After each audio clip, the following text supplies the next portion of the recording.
Hello అందరికీ, నేను ఈరోజు మా ఊర్లోన నలుగురు దేవతలను అయితే మీ అందరికీ చూపించబోతున్నాను. ఒకటి యామలమ్మ. గంగాలమ్మ తల్లి జాతర జరగాలంటే యామలమ్మ తల్లిని ముందుగా పిలిచి ఊరేగిస్తారనమాట.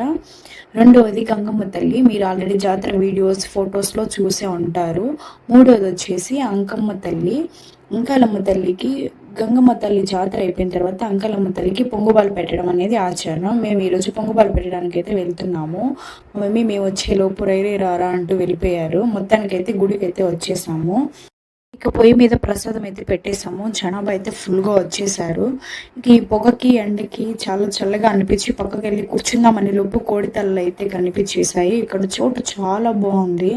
ఎంతలా అంటే చుట్టూ కొండలు, పొలాలు, చల్లని గాలి, మేఘాలు చూడడానికి చాలా బాగుంది. విశాలమైన చోటు. ఈ లోపు ఫొటోస్ తీసుకున్నాను. లోపు మా నాన్నగారు బలిచ్చే కత్తి కనపడితే మా నాన్న కూడా ఒక పోజ్ ఇచ్చేయమన్నాను. ఈ మేకనే ఇప్పుడు బలి అయితే ఇవ్వబోతున్నారు.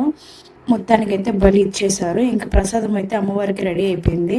ఇంకా అమ్మవారికి ప్రసాదం పెట్టేసి పసుపు, పూలు, కుంకుమతో అమ్మవారిని కూడా పూజించేసాము. ఇంకా నేను కూడా అమ్మవారికి ధూపాలతో అయితే చూపించేసాను. ఇంకా అందరినీ చల్లగా చూడండి తల్లి అనేసి.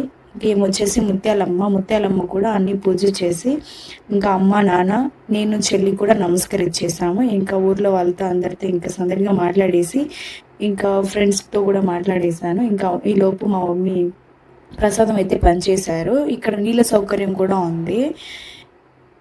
ఇంకా నెక్స్ట్ వీడియోలో కలుద్దాం. Bye bye.